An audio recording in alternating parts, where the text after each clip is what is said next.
사랑과 은혜가 충만하신 하나님 아버지, 이 저녁 또 저희를 이곳에 불러주시고 또 주님께서 찾으시는 그 한 사람의 예배자로 세워주시니 감사합니다.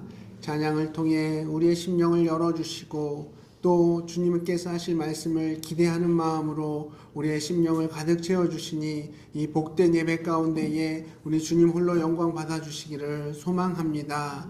정말 이제는 말씀을 듣는 시간입니다. 진리 되신 주님의 말씀이 선포될 때에 정말 하나님의 말씀으로 받게 하시고 그 말씀이 살아 역사하여 우리 삶 가운데 씨 뿌려지고 또 열매 맺을 수 있도록 성령 하나님을 통하여서 역사하여 주시옵소서. 30배, 60배, 100배의 열매를 맺을 때에 우리 하나님 영광 받아주시고 우리의 삶이 주님 안에서 더욱 풍성한 복된 성도의 삶을 누릴 수 있도록 인도하여 주시옵소서. 시작하는 시간입니다. 마치는 시간까지 사탄마귀 틈타지 않게 하시고 오로지 이 예배 가운데 우리 주님 한 분만 영광 받으시는 복된 예배의 자리로 우리를 인도하여 주시옵소서. 이 모든 말씀 살아계신 예수님 이름으로 기도드렸습니다. 아멘. 우리 성도님들 지난 3일 동안 잘 지내셨을까요? 저희가 기도 부탁에도 이렇게 공지사항을 올렸듯이 박비찬 형제는 지난 화요일에 수술을 잘 받았고요. 이제 목요일날 이렇게 금요일날 이렇게 퇴원을 하게 됩니다.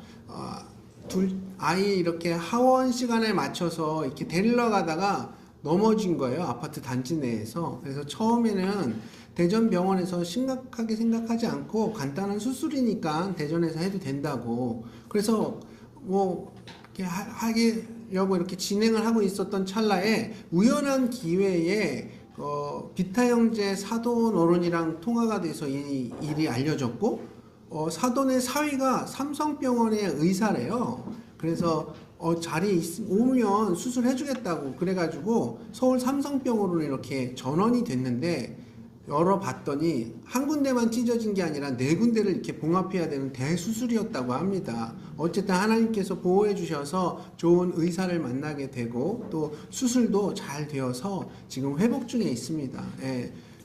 후유증 생기지 않도록 그리고 잘 회복될 수 있도록 우리 성도님들께서 계속 기도해 주시고요.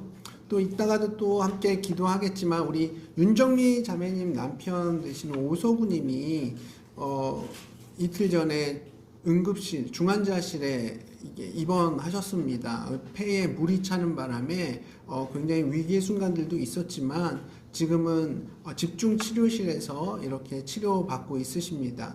무엇보다도 기도 부탁드릴 것은 아직 구원받지 않으셨기 때문에 이 기회를 통하여서 또 그 마음 가운데 복음이 선포되어지고 또 믿음이 생기는 또 좋은 계기가 될 수 있도록 우리 성도님들께서 마음을 모아 기도해 주시면 좋을 것 같습니다. 우리 베드로전서 시작을 했는데요. 이번 주에 베드로전서 일독하신 우리 성도님들 계실까요? 좋습니다. 네. 오늘 함께 나눌 하나님의 말씀 베드로전서 1장 13절에서 25절 말씀입니다. 좀 긴 본문이지만 우리가 한번 같이 읽기를 원하고요. 저부터 해서 교독하겠습니다. 그리고 마지막 25절 말씀을 우리 한 목소리로 읽겠습니다. 베드로전서 1장 13절부터 읽습니다. 그러므로 너희 마음의 허리를 동이고 근신하여 예수 그리스도께서 나타나실 때에 너희에게 가져다 주실 은혜를 온전히 바랄지어다.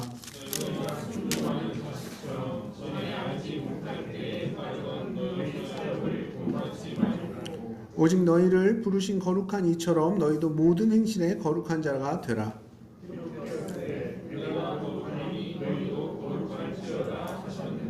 외모로 보시지 않고 각 사람의 행위대로 심판하시는 이를 너희가 아버지라 부른즉 너희가 나그네로 있을 때를 두려움으로 지내라.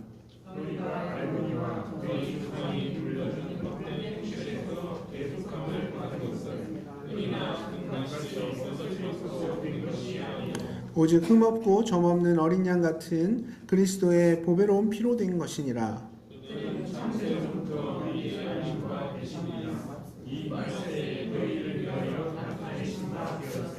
너희는 그를 죽은 자 가운데서 살리시고 영광을 주신 하나님을 그리스도로 말미암아 믿는 자니 너희 믿음과 소망이 하나님께 있게 하셨느니라. 너희가 진리를 순종함으로 너희 영혼을 획득하게 하여 거짓이 없이 형제를 사랑하기에 이르렀으니 마음으로 뜻없게 서로 사랑하라. 너희가 거듭난 것은 썩어질 씨로 된 것이 아니요 썩지 아니할 씨로 된 것이니 살아있고 항상 있는 하나님의 말씀으로 되었느니라. 그러므로 모든 빛은 푸르가 같고 그 모든 영광은 그의 꽃과 같으니 푸른 마르고 꽃은 떨어지되. 함께 읽겠습니다. 오직 주의 말씀은 세세토록 있도다 하였으니 너희에게 전한 복음이 곧 이 말씀이니라. 아멘. 예전에 JTBC 뉴스에 소방재난본부가 내놓은 이 골든타임의 정책에 대해서 이렇게 취재한 적이 있는데요. 골든타임이 뭐냐 하면 사고가 났을 때 그 환자에게 치료 효과가 가장 좋은 그 시간대를 골든타임이라고 이렇게 얘기를 합니다. 그러니까 구급차가 출동을 해서 이송 과정까지 그 환자가 그 골든타임을 놓치지 않기 위해서 소방재난본부가 만들어 놓은 정책에 대한 이 문제점을 JTBC가 취재를 한 거예요. 일단 이 정책의 내용은 뭐냐 하면 각 소방차에 모든 소방차에 GPS를 설치해서 신고를 접수를 하고 또 소방차가 사고 현장에 가고 또 도착해서 병원까지 이송하는 그 시간을 측정해서 각 소방서별로 점수를 매기는 거였어요. 그래서 점수가 가장 낮은 소방서는 본부로부터 이렇게 호출을 당하고 또 새로운 대비책과 새 훈련 일정을 이렇게 짜도록 한 거죠. 물론 이 정책의 취지는 너무 좋은 겁니다. 사람 살리기 위해서 골든타임을 지켜내도록 각 소방서의 출동 시간과 이송 시간을 좀 더 당길 수 있도록 하려는 취지는 너무 훌륭한 거죠. 근데 이 골든타임 데이터로 각 소방서별로 점수가 매겨지고 또 이게 진급이랑 직결이 되다 보니까 소방서 직원들이 점점 어떻게 되냐? 그저 시간을 줄이는 것에만 혈안이 되더라는 거예요. 대원들이 구급차를 출동시킬 때 안전하고 정확한 거리를 찾고 막 이렇게 계산해서 안내를 해야 되는데 그저 최단 거리, 빨리 갈 방법만 강구하다 보니까 오히려 각종 사고들이 더 많이 발생하더라는 거죠. 어떤 소방관은 과열된 이 골든타임 경쟁 때문에 무슨 얘기까지 하냐? 아니 소방관들이 골든타임 점수 좋게 받으려고 출동하는 건지 아니면 사람 생명 구하려고 출동하는 건지를 모르겠다면서 안타까운 소방 현실에 대해 푸념을 하는 인터뷰를 했습니다. 소방사에서 골든타이밍을 지키는 거 너무 중요하다는 거 여기에 누가 이의를 제기를 하겠어요. 거긴 그 어떤 이견도 없을 겁니다. 하지만 이 뉴스에서 지적하는 건 뭐냐 하면 골든타임을 사수해야 되는 그 마음의 출발점이 점점 달라지기 시작했다는 거예요. 그걸 지적하고 있는 겁니다. 처음에는 환자의 생명을 살리기 위한 그 마음의 동기로 시작한 이 정책이었지만 이것이 시간이 지나면서 진급에 영향을 미치게 되고 그러다 보니까 환자를 살리기 위한 그 마음이 아니라 우리 소방서 좋은 점수 받고 진급을 하려는 그 이유로 골든타임을 사수하는 동기로 바뀌어지더라는 거예요. 물론 소방재난본부도 이런 결과를 의도하지는 않았을 겁니다. 하지만 이렇게 달라진 그 마음의 출발점은 오히려 여러 가지 부조리와 또 부작용을 낳게 된 거예요. 오늘 이 베드로전서 말씀은 이런 부작용이 우리 그리스도인들에게도 얼마든지 생길 수 있다고 경고하고 있습니다. 골든타임 정책처럼 내가 어떤 행동을 할 때 그 취지는 좋은 마음이었고 그 행동도 괜찮았지만 우리 마음의 동기가 세상적인 이유들로 인해서 변질될 수 있다고 오늘 말씀은 경고하고 있는 거죠. 처음 구원 받았을 때와 똑같이 돈 벌고 똑같이 학교 다니고 똑같이 육아를 하고 똑같이 상대를 배려하고 똑같이 친절하고 섬기는 삶을 살아가고 있지만 어느덧 이 삶을 살아가는 내 마음의 동기, 즉 그 마음의 출발점이 변할 수 있다는 그 위험성을 지적하고 있는 거예요. 신앙생활을 오랫동안 하다 보면 하나님의 영광으로 출발했던 내 마음의 동기가 나도 모르는 사이에 바뀌어져 있는 걸 발견한 적 여러분 없으십니까? 지금 이건 겉으로 표출된 우리의 행동에 대해서 지적하는 게 아니에요. 갑자기 누구를 때린다거나 욕을 한다거나 남들에게 해를 끼치고 남을 속여서 내 이익을 챙기거나 뭐 이런 행동에 대해서 지적하는 게 아닙니다. 평소대로 똑같이 행동하고 있고 똑같이 친절하고 똑같이 좋은 행동을 하고 있지만 내 행동의 출발점이 주님이 주시는 그런 거룩한 동기가 아니라 세상으로부터 오는 보통의 동기로 바뀐 것을 지적하고 있는 거예요. 나는 여전히 교회 안에 있고 큐티도 잘하고 있고 말씀도 열심히 읽고 있고 여전히 친절하고 열심히 섬기지만 그 행동을 유발하는 마음의 동기, 그 섬김을 실행하는 출발점이 바뀌었다는 것, 그게 바로 문제가 되는 겁니다. 우리가 처음 예수님을 믿게 되었을 때, 우리가 거듭나게 되면 죄로 오염되어 있던 우리의 마음의 동기들이 한순간에 이렇게 교정되는 역사가 일어납니다. 그전엔 모든 것들이 나 중심이었어요. 내 입장, 내 생각, 내 유익. 이젠 구원받고 나면 그것이 주님 중심으로 바뀌어지는 겁니다. 우리가 구원받으면 당연히 우리의 신분과 소속이 바뀔 뿐만 아니라 우리가 어떤 행동을 할 때 그 마음의 동기까지도 주님께서 완전히 교정하시는 그런 역사가 일어나거든요. 그걸 베드로전서 1장 23절에서 말씀하고 있는데 우리 베드로전서 1장 23절 말씀 함께 읽어보겠습니다. 자, 시작. 우리가 뜻으로 된 것이 아니요 항상 있는 하나님의 말씀으로 되었느니라. 아멘. 자, 우리가 거듭난 것은 썩어지거나 변질되는 것이 아니라 영원토록 불변하는 가장 순전한 깨끗한 하나님의 말씀으로 우리가 구원받았다고 오늘 본문은 얘기하고 있습니다. 그리고 이 말씀을 뭘로 비유하고 있죠? 씨로 비유하고 있죠. 씨앗으로 비유하고 있습니다. 작지만 그 씨앗 하나는, 그 살아있는 씨앗은 자라나고 또 계속해서 열매를 맺잖아요. 이 말씀이 작은 씨앗으로 출발하는 것 같아 보이지만 결국 살아있기 때문에 꿈틀거리고 역동하면서, 그래서 우리 마음 가운데에 그 행동의 동기들이 오염될 때마다 그 말씀을 뜯어 고치고 교정하게 만든다는 겁니다. 그래서 오늘 말씀은 우리들의 마음의 동기가 계속 어떤지를 확인시키고 있는 거예요. 그리고 바른 마음의 동기가 무엇인지 다시 확인시켜 주면서 새로운 결단을 촉구하는 것이 바로 오늘 본문입니다. 저는 오늘 본문 말씀을 가지고 우리 마음의 동기가 오염되었을 때 그때 나타나는 두 가지의 그런 문제점과 이 문제를 하려면 어떻게 해야 되는지 여러분들과 함께 나눠보기를 원하는데요. 자, 우리 마음의 그 동기가 오염되었을 때 나타나는 현상 첫 번째는 뭐냐 하면 내 인생에 거룩할 수 있는 부분과 거룩할 수 없는 부분을 내 스스로가 나누게 됩니다. 이게 무슨 말이냐 하면 내가 어떤 한 영역에 있어서는 아예 하나님의 말씀이 전혀 먹히지 않는다는 거예요. 예를 들면 재정의 영역이나 건강의 영역에 있어서는 하나님 말씀 가운데 비교적 순종도 잘하고 어떻게 해서든지 거룩하게 살아가려고 이렇게 애를 쓰는데, 특별히 이 자녀 교육에 대해서만큼은 아예 신앙의 영역과는 별개로 생각하는 거예요. 자녀 교육에 만큼은 말씀을 따르는 게 아니라 그냥 서울 대치동이나 옥동 엄마들의 흐름을 따라가는 거지 여기는 하나님의 영역이 아니라고 생각하는 겁니다.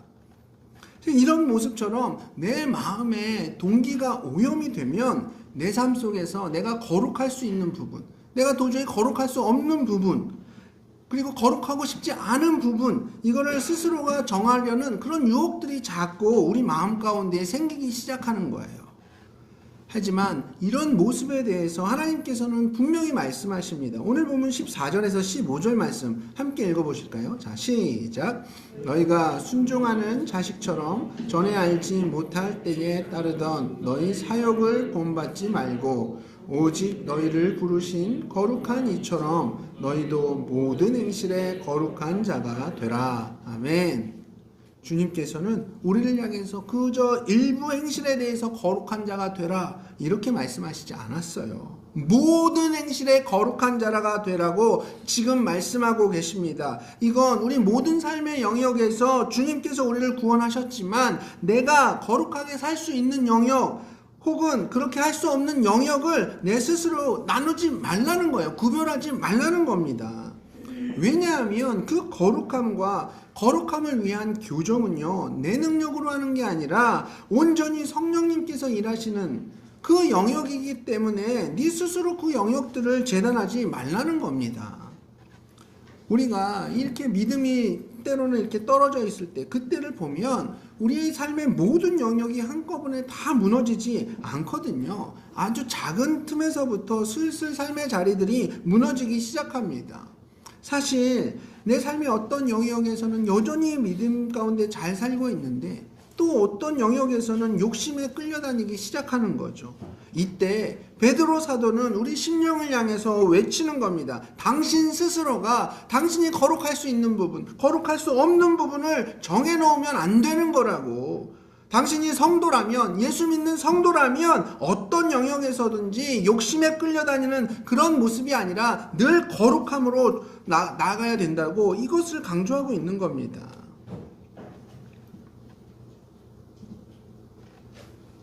그럼 우리 삶 가운데에서 모든 영역에서 거룩해진다.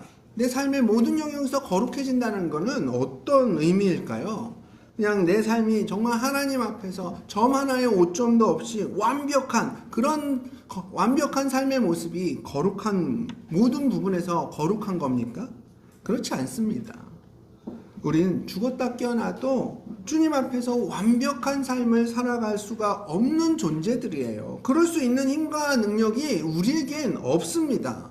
여러분, 우리가 모든 영역에서 거룩해진다는 건 단 한 번의 실수도 없는 완벽한 그런 삶의 모습이 아니라, 죄의 유혹 앞에서 10번, 20번 계속 넘어져도 그 죄 앞에 굴복하는 것이 아니라 절대 포기하지 않고 다시 일어나서 주님 품으로 돌이키는 그 모습이 바로 주님께서 우리에게 요구하시는 거룩의 모습인 거예요.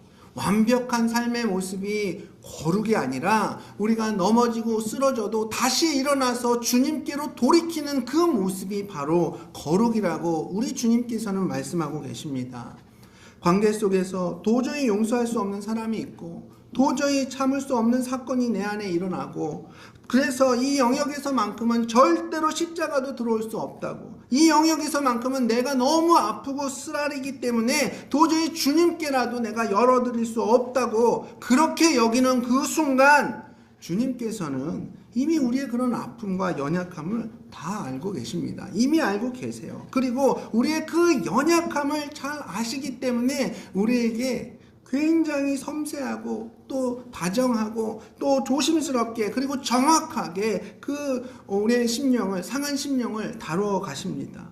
그러니까 여러분, 그런 영역들을 여러분 스스로가 재단하지 마시고 그 용납할 수 없는 영역까지도 주님께 맡겨보십시오.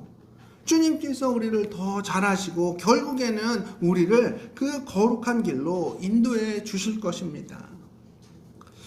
반면에 우리 마음 가운데 이런 의문도 들 수 있을 것 같아요. 아니, 왜 내가 모든 영역에서 거룩해야 되지? 아니, 우리는 온전한 존재가 아닌데, 난 부족한 존재인데 어느 정도는 예외로 둘 수 있는 거 아닌가? 이런 생각이 들 수 있을 것 같아요. 그때 주님은 우리가 왜 모든 영역에서 거룩해야 하는지를 또 말씀해 주십니다. 왜 거룩해야 되냐? 우리 16절 말씀을 읽겠습니다. 자, 시작. 기록되었으되 내가 거룩하니 너희도 거룩할지어다 하셨느니라. 아멘. 여러분, 우리가 하나님의 자녀로 이렇게 거듭났잖아요. 죄인이었던 우리를 하나님께서 당신의 자녀 삼아 주셨잖아요. 그러면 어느 순간부터는 우리 마음 가운데에 이 거룩에 대한 소망들이 막 생기게 되는 겁니다. 이거 굉장히 신기한 건데, 내 죄를 위해서 이 땅 가운데 오신 예수님의 그 사랑이 우리 삶 가운데 실제로 경험되어지면 그냥 저절로 거룩하고자 하는 그 마음이 우리 마음 가운데 생겨요. 우리 마음 가운데 그런 소망이 생깁니다. 이게 바로 구원의 신비거든요. 그런 가운데 거룩한 예수님을 닮아가고 싶은 꿈이 바로 우리의 교정된 마음의 그런 출발점이 되는 겁니다. 근데 오랜 기간 동안 신앙생활을 하다 보면 그 가운데 어느 순간부터 우리 마음의 동기가 오염이 되고 거룩하고자 하는 그 마음의 동기가 이제 거룩할 수 있는 영역과 거룩할 수 없는 영역으로 나뉘어지게 되는 거예요. 베드로는 내 마음의 동기가 오염되어서 거룩의 그 가능성을 스스로 재단해버리는 그런 삶을 향해서 다시금 거룩한 자가 되라. 모든 삶의 영역에서 거룩하게 돼야 된다. 그것을 십자가 앞에서 다시 확인시켜주고 있는 겁니다. 이게 베드로 사도의 첫 번째 당부의 말씀인 거예요. 자, 우리 마음의 동기가 오염되었을 때 나타나는 두 번째 현상은 뭐냐? 정확하게 심판하시는 주님을 염두하며 살아가지 않습니다. 이게 두 번째 현상이에요. 정확하게 심판하시는 공의의 주님을 염두하지 않고 살아갑니다. 여러분, 우리의 마음의 동기가 오염이 되면 정확하게 심판하시는 그 주님이 보이질 않습니다. 이 얘기는 뭐냐 하면 내가 보고 싶은 하나님의 모습만 본다는 거예요. 내가 사랑이 많으시는 하나님, 용서가 많으신 하나님, 은혜가 충만하신 하나님, 다 틀린 말은 아니죠. 맞지만 우리가 보고 싶은 영역만 본다면 하나님을 100% 이해할 수가 없습니다. 하나님을 100% 알 수도 없지만 그렇다고 우리가 원하는 부분들만 본다면 하나님에 대해서 왜곡되게 이해할 수밖에 없는 거예요. 물론 우리가 원하는 그 이미지, 주님의 이미지도 맞습니다. 다 잘못된 게 아닐 수도 있지만 중요한 건 조각만 받아들이는 건 진리가 아니라는 거예요.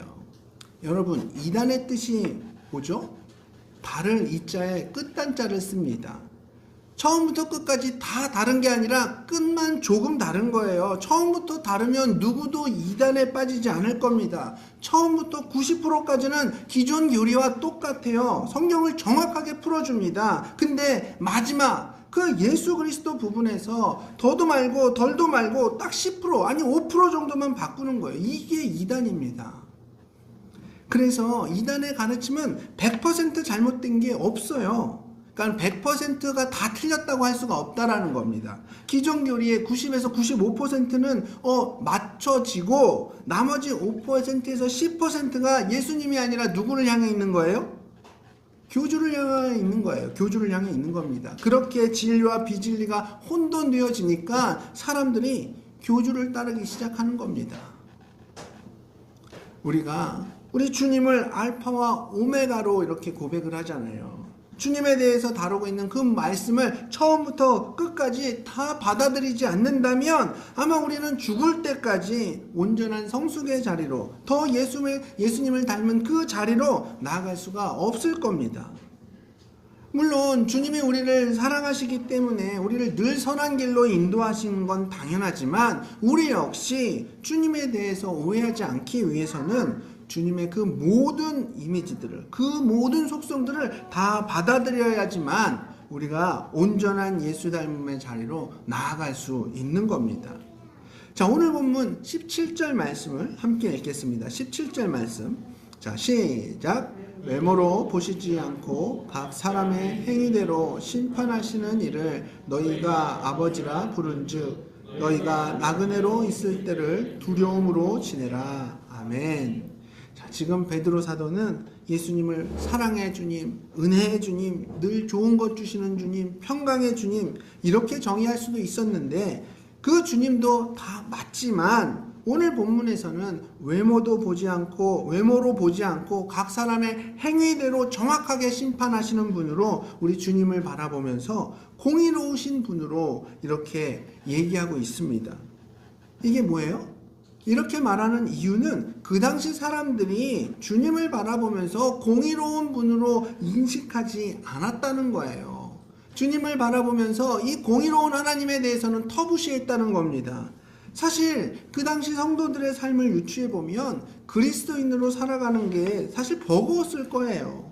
삶은 고되죠. 늘 부당한 대우를 받죠. 차별과 멸시 속에 살아가다 보니까 늘 생명의 위협 가운데 살아가다 보니까 공의로우신 하나님이라는, 공의로우신 우리 주님이라는 말이 그들에겐 너무 불편했던 거예요.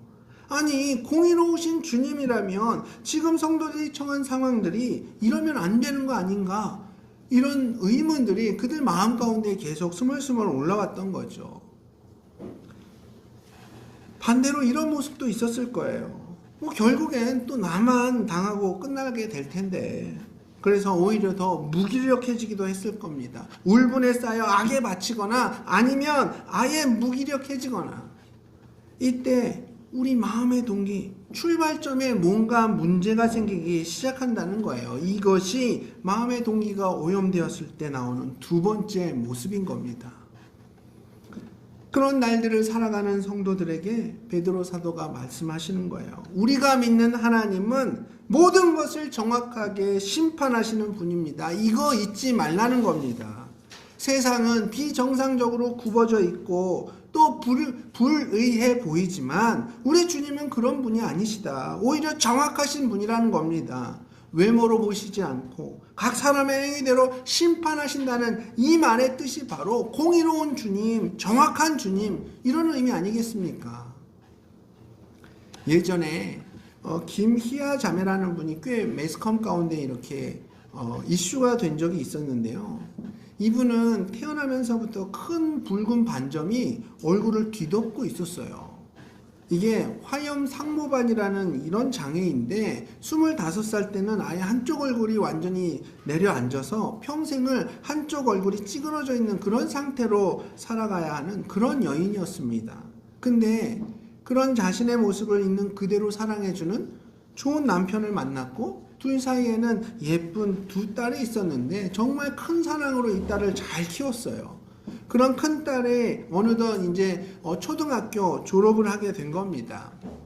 사실 김희아 자매는 큰딸 졸업식을 앞두고 굉장히 그 마음이 불안했었거든요. 건강하고 예쁜 딸이 혹시나 친구들 앞에서 불완전한 그 엄마의 얼굴을 보고 놀림거리가 되지는 않을까.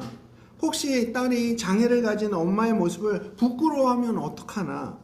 아니, 졸업식 날짜가 다가올수록 이런 생각 때문에 자매의 마음이 너무 초조했던 거예요. 뭐 초등학교 다닐 때는 뭐 많은 아이들이 충분히 그럴 수 있잖아요. 그럴 수 있는 나이입니다. 뭐 편부모 가정이라서 창피해하고 조선 가정이라서 할머니랑 사는 게 부끄럽기도 하고 우리 집 돈 없는 게 막 좀 창피하기도 하고 뭐 그러지 않습니까?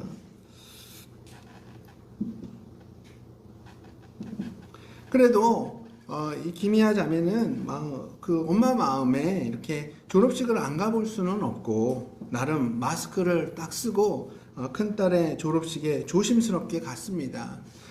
그렇게 엄마 나름대로 이렇게 자기 얼굴을 최대한 가려보려고 애를 쓴 거죠. 근데 졸업식에서 실제 만난 큰딸은 안면 장애가 있는 엄마를 전혀 부끄러워하지 않는 거예요. 오히려 졸업식에 와준 엄마한테 고맙다고, 너무 반갑다고, 반가워하고, 기뻐하고, 함께 사진도 찍으면서 너무 즐거운 추억들을 남겼습니다. 그런 시간들을 보낸 거예요. 그런데 이런 상상도 한번 해보면 어떨까요? 큰딸이 졸업식장에서 엄마를 막 모른 척하고, 엄마를 부끄러워했다면, 아니, 선생님들한테는 막 싹싹하게 상냥하게 막 인사도 잘하고 친구들이랑 뭐 까르르 막 수다도 떨고 너무 즐거워 보이는데 정작 엄마한테는 눈길 한번 안 주고 그냥 왔나 안 와 뭐 먼 산 보듯이 엄마를 이렇게 대했다면 그때 과연 엄마의 마음은 어땠을까요? 너무 절망적이었을 거예요. 아마 그 졸업식은 세상에서 가장 슬픈 졸업식이 되었을 겁니다. 마찬가지로 우리 주님은 당신의 자녀들을 위해서 온몸이 찢겨질 때까지 채찍을 맞으시고 온갖 수치와 멸시를 당하면서까지 우리를 사랑하셨는데 그리고 그 사랑의 마음으로 공의 가운데 여전히 우리를 다스리고 계신데 그 공의로움을 우리가 인정해주지 않는 모습이라면 그저 내 입장, 내 상황에만 몰입되어서 주님의 공의 따위에는 전혀 관심을 갖지 않는다면 과연 우리 주님의 마음은 어떠실까요? 그저 내가 받을 축복 앞에서는 주님 앞에 즉각적으로 반응하지만 이 세상을 정확하게 심판할 것이라는 이 진리 앞에는 별 대수롭지 않게 반응하면서 그냥 건너뛰어버리는 터부시 여기는 우리 그 삶의 모습은 어쩌면 우리가 잠시 상상했던 김희아 자매의 가장 슬픈 큰딸 졸업식장의 모습이 아닐까 생각해 봅니다. 하나님께서는 베드로 사도를 통해서 그 당시 이 성도들이 전쟁과 같은 그 일상으로 인해서 그들 마음 가운데 잊혀져 버린 공의로우신 예수님의 모습을 깨닫게 하려고 하신 것 같습니다. 베드로 사도는 그 공의로우신 주님과 우리가 어떻게 연결되어 있는지를 조금 더 강조하는데요. 우리 20절에서 21절 말씀 함께 읽겠습니다. 20절, 21절 시작. 그는 창세전부터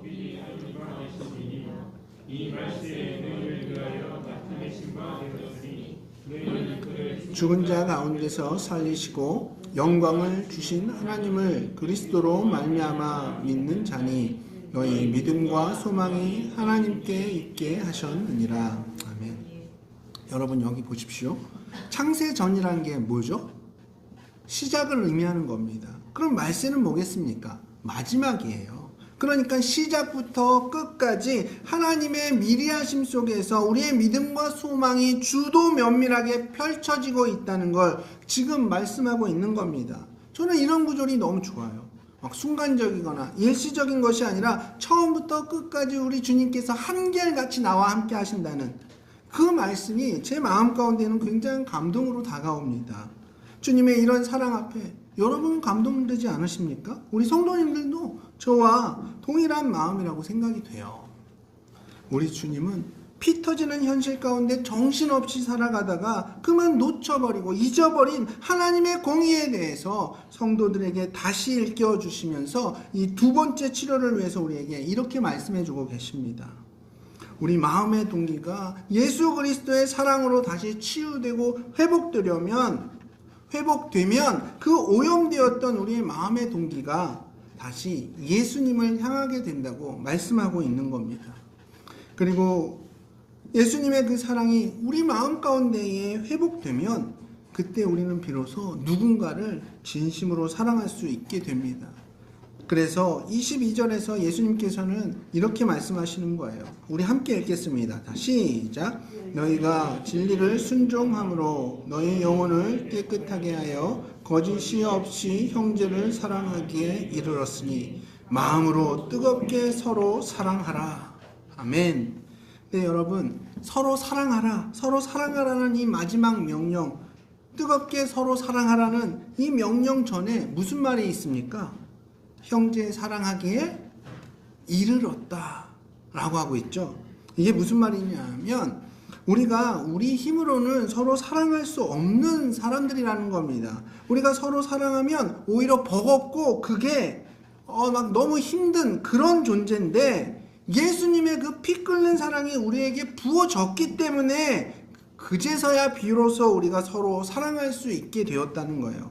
그러니까 이 공정한 마음의 동기로 온전한 마음의 동기로 서로 뜨겁게 사랑하는 겁니다. 우리가 원래 그냥 우리의 본성대로라면 서로를 사랑할 수 없지만 우리 마음 가운데에 예수 그리스도의 그 피 끓는 사랑이 부어지니까 그것이 근거가 되어서 우리가 서로를 뜨겁게 사랑할 수 있게 되었다는 거예요. 온전하지 않은 마음의 동기에서 뜨거운 사랑 절대로 나올 수가 없거든요. 온전한 마음의 동기에서만 이 뜨거운 사랑이 나올 수 있는 거거든요. 지금 주님이 이 말씀을 우리에게 하고 계신 겁니다. 우리가 예수님을 믿고 신앙생활을 하기 시작할 때 성경 이런 우리의 모습을 뭐라고 얘기를 하냐? 다시 태어났다고 얘기를 합니다. 거듭났다고 얘기를 하고 있어요. 다시 태어났다는 이 말 안에는 우리의 신분과 미래도 다시 태어났지만 사실 우리 삶 속에서 어떤 결정을 내리고 행동하는 그 마음의 동기와 출발점도 다시 태어났다는 말입니다. 누군가를 사랑하고 또 누군가를 섬기고 누군가에게 친절한 모습이 그저 외형적으로 바뀐 것은 전혀 없지만 만약 내 마음의 출발점이 바뀌어져 버린 그런 치명적인 변질은 언젠가 우리 삶 가운데에 부작용을 불러오게 됩니다. 우리 마음의 동기가 변질되면 분명 내 삶의 영역 가운데에 내가 거룩할 수 있는 것과 거룩할 수 없는 것 이것을 구별하려고 할 겁니다. 그리고 정확하게 심판하시는 우리 주님의 모습, 그러니까 주님을 전체적으로 바라보는 것이 아니라 그저 내가 바라보고 싶은 그런 부분들만 그렇게 바라보게 될 것입니다. 하지만 십자가에서 흘리신 예수 그리스도의 그 보혈과 우리 한 사람 한 사람을 향한 그분의 그 사랑이 우리 삶 가운데에 진정으로 회복된다면 오염된 우리 마음의 동기는 다시 예수 그리스도를 향하게 될 것입니다. 만약 우리가 누군가를 사랑한다면 그 사람과 막 스킨십 하기 위해서 사랑하는 거 아닙니다. 내가 먼저 기쁘고 싶어서 내 마음이 편하기 위해서 누구를 먼저 사랑하는 거 아닙니다. 내 기질과 내 성향과 모든 게 잘 맞아서 내가 그 사람을 사랑하는 것도 아닙니다. 오직 예수 그리스도의 그 피 뿌리는 사랑이 나를 살렸기 때문에 내가 누군가를 사랑할 수 있는 겁니다. 한 기자가 졸업식을 마친 김희아 자매의 큰딸에게 질문을 하는 거예요. 혹시 정상적인 엄마를 가진 친구들이 부럽진 않았니? 큰딸이 대답합니다. 아니요. 전 그냥 엄마가 제 졸업식에 와서 너무 좋았어요. 세상이 우리에게 묻습니다. 매일 세상으로부터 당하고 사는 당신들 그리스도인들, 세상이 부럽지 않습니까? 이제는 우리가 대답할 차례입니다. 우리 마지막으로 24절, 25절 말씀을 함께 읽고 오늘 설교를 마치도록 하겠습니다. 24절, 25절. 자, 시작. 그러므로 모든 육체는 풀과 같고 모든 영광은 풀의 꽃과 같으니 풀은 마르고 꽃은 떨어지듯 오직 주의 말씀은 세세토록 있도다 하였으니 너에게 전한 복음이 곧 이 말씀이니라. 아멘.